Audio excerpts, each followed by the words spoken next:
Okay, we're gonna do this review today. Okay,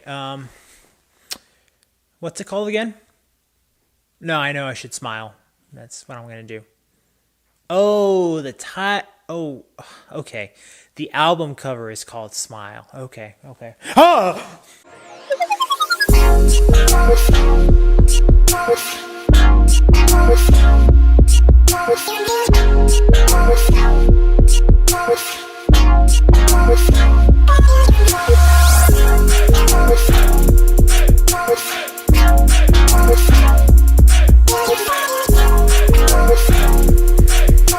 Smile is the sixth album released by Katy Perry, or the fifth if you don't count her non-studio one or whatever. I don't know. It's the sixth one in that discography. Okay, before I get into anything at all, I have to be upfront and disclose this little thing about me. I am not a Katy Perry fan. I am not. I have to wear my heart on my sleeve. Anyway, just being upfront and try to say that I think I did my best at setting aside my biases to be able to review this, because I genuinely wanted to know if anything about this album was going to get me interested. I don't know if this review is going to be necessarily the one where I think that I should delve into why I don't really like her music that much. Maybe I will be able to dig into her discography a little bit more in the future. But for now, I will say that reviewing this album started on a positive note. My first listen through this album made me think, there's a lot of this that is actually kind of catchy. And some of you would say, that's kind of expected. It's a pop album. It's supposed to do that to you. And yeah, I agree. But, some pop music does an actual good job of doing that. So after my first listen, I did think, all right, let's see what I missed or what I can dig deeper into when paying attention maybe a little more for my second listen. And that's where things started falling, I wouldn't say necessarily apart, but they were just kind of falling to the wayside of my previous expectations or experience, one or the other. This album is like cotton candy. It is kind of sweet and it is fluffy, but its gratification is kind of there to disappear later on. It's funny because I even feel funny about that with the highlights that I have, because before I sat down to review this, I re-listened to some of the album again just to double check on how I really felt about it. And the songs that I do actually like, I still have minute issues with. And I just hope that we can actually kind of give a sincere review about this, because this is not an album that I was looking forward to bringing down, despite my lack of interest in Katy Perry's career. But again, after that first listen, I was like, all right, well, something's got my attention, so maybe I need to look into that. I guess I'll start with that. I think the majority of the production in this album is good enough, and probably a little bit above that, depending on which song you're talking about. Which brings me to my highlights. The two songs that I think I personally had the most fun listening to, first being Teary Eyes.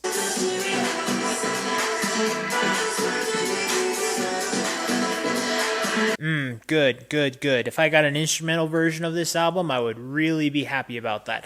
But despite that, I enjoy the lyricism overall, except in the moment in the chorus when she uses the line "teary eyes" for the third time.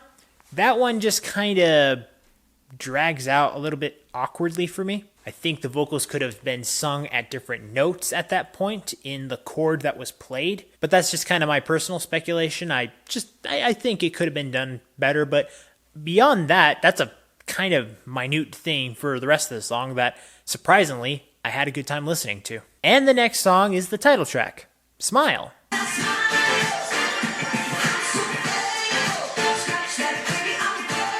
This is a great beat.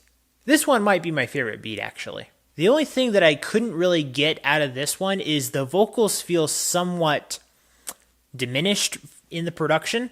It kind of feels like the beat is so awesome that it wants to overpower the vocals. Or the vocals are trying to keep up with the volume of the rest of the song. I'm not really sure which one. Beyond that, there's plenty of other beats in here that worked out pretty well for me. Never Really Over is a standard pop beat, but it's catchy in that good, positive way to look at it. Champagne Problems also has a beat that I could get into. And now let's talk about everything else that kind of just started falling to the wayside, as I had mentioned before. I've never thought that Katy Perry had an amazing voice. I think it is very overrated.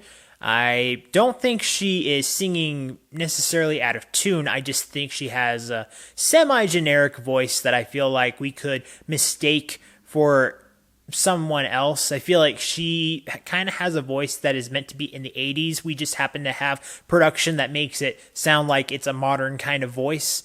But I feel like she could have been in that era, and then she just kind of would have been one of those other voices from that era, just kind of there, maybe in a band that you knew, or a one-hit wonder, or in a niche section. I'm not sure. The point is, her voice does not stand out to me at all. She has style that makes it stand out, especially in her videos. She puts a lot of effort into those, I can tell. But beyond that, not much there. And I'm not necessarily knocking points on the vocals completely for that, but there were a few moments in this album where I just thought that there were lyrical lines where I was just like, that's kind of corny. Or it just kind of feels like a dumbed down version of what we would expect pop music to actually be. Maybe to this point, or maybe we just expect that from the style and brand that she is presenting to us. Not quite sure yet. To cite examples, the song Daisies has a line that references sticks and stones. It's just kind of like, I see what you did there. But it kind of feels like an overused cliche. It's not definitely done the same way in the way her song was played out, but yeah, I didn't care for it. In the song Not the End of the World, she has a line that says, "You can make a wish even on a satellite." That one kind of just took me out of the song. I was just like, oh, that's just kind of corny again. I don't use the word corny too much. Now I need candy corn. Don't judge me. In the song Tucked, she uses the na na na kind of vocal trick thing. It's not good. I don't think it should have been in the song. Now in the song Resilient, this one is a song where it doesn't necessarily have a corny line, but it's going for a vibe that is trying to be bold, and I don't really buy it. It also has this string composition that is just kind of boring. And I love hearing strings in pop music. That was a letdown. Other notes that I would include, the song Cry About It Later. The guitar is just a bit too much in here. It doesn't balance out in the song. Okay, one more positive thing I will say. Harley's in Hawaii. It has this motor sound effect that is played throughout the song. I kind of like that. I didn't really care for kind of the mood that it was going for, and it does feel like a song that I would have liked. I just had Iration playing through the summer. You would think I would like a song like this, but again, the motors, that was a cool idea. Also, that song doesn't feel like it should have been in the second half of the album. I feel like it should have been in the first half. I don't get into that very often. It just is weird. There's very few albums where I feel like a song is not placed correctly. I had to say that because it doesn't happen to me very often. And then the song What Makes a Woman. This song is too short, and I don't know why. And I thought this song could have disappointed me by going in a lot of directions that I thought, oh, it's going to stir me away in so many ways. But it really didn't. It just caught me off guard that it was freakishly short. What gives? And it's the last song. Seriously. Ugh. Okay, so that's all my comments on the music. Now, to address the real elephant in the room. The album cover. Okay, so this doesn't have anything to do with how my review is going to play out. I just have to talk about it. This scared me a little bit. I could live with the clown nose. I could be okay with that. I don't get entirely why. I mean, children's hospitals or something, I guess, maybe. The blue is fine also. But the smile here, what's with this font? This is the thing I don't get. I get that it's trying to look like a smile, but it is ugly. It is an ugly font, guys.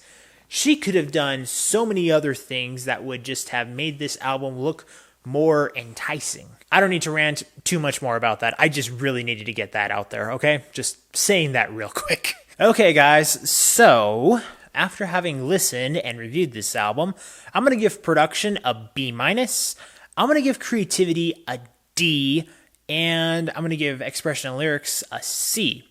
And how would I recommend this album? For Katy Perry album, I'm going to give it an okay.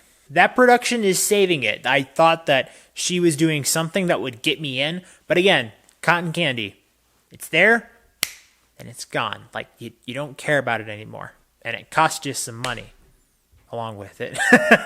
As always, guys, thank you so much for watching. Be sure to check out my social media links down in the description below, and be sure to drop me one of these, a like for the video, and comment down below also if you want to engage with me. And if you want to discover, promote, and review the best in entertainment, be sure to subscribe to this channel so you can get that yes in your life. See you next time.